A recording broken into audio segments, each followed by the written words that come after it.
see it again. Yeah, I think that's good. And a great justification for your reasoning. Let's move on to our next battle. Frederick Aasbo from Norway, and coming to us from Brazil, this is João Barion. So you can see the horsepower numbers here. Got Freddie driving the Supra, João Barion piloting that Corvette. So you got João, who was on a hiatus during some COVID times, but is back with a freshly prepared Corvette. Seems like he's got more horsepower. The car seems a little more settled.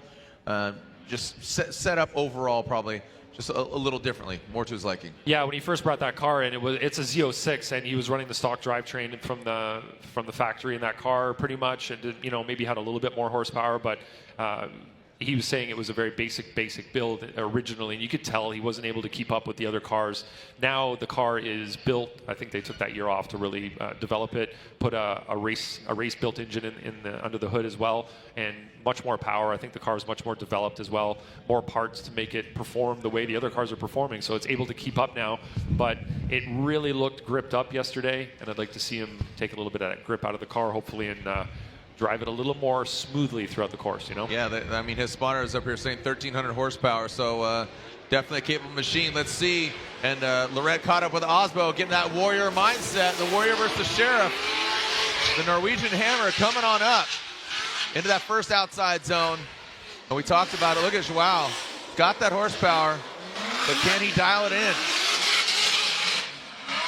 Way to back off. Takes a very tight line exiting that horseshoe, but keep in mind, this is your defending champion, piloting that Rockstar energy drink, Toyota GR Supra, making it look pretty easy there. All right, so on initiation, great job by Aasbo, and you can see Joao's right there with him, transitioning up the hill. Joao does drop a tire on the rumble strip, and maybe even over the rumble strip. Right here, you can see Aasbo getting into outside zone 2. Joao does not get his tire into that box. Now, what I want to look at here is how many tires were dropped. That may have been 3 tires leaving the horseshoe. May not be consecutive, all 3 tires at the same time.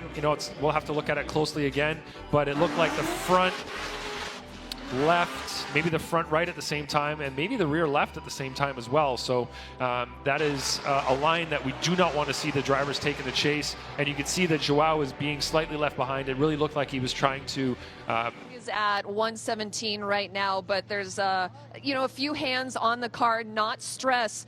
And what they were looking for, the outer tie rod, they just adjusted it.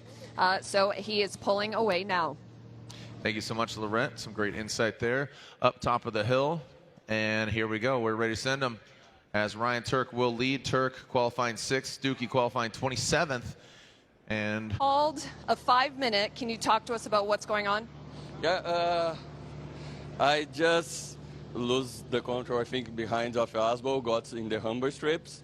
So my steering just twisted to some sides. We'll just check what happened, probably just small things. Okay.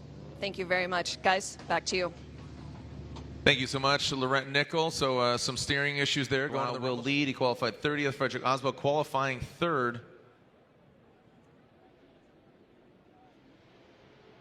And here we go, coming down. Wow. Just almost a standing burnout coming down. Yeah. Something's wrong with that car. No, that back right ain't firing. Yeah. May have a broken axle or something. Yeah, I think a broken axle. So, what's that? Yeah, axle's done. Sounds like he broke something leaving the line potentially, or in the burnout box. Oh, that's a bummer. That's a real shame for João Barion. This is not a restart. Make some noise for him. João Barion and Frederick Aasbo. Aasbo will get the win. As unfortunately, João, that back right, you can see the smoke coming off that back left, but the right, that was a one-wheeler peeler there, Ryan. Yeah. Nobody likes a one-wheel peel, Jerry. No. I mean, unless I'm going and got oranges, I got things to do. I got orange juice, like that kind of peel. Got a one-wheeler peeler. I'm down for that kind of peeling. I would say that's appealing. Definitely appealing.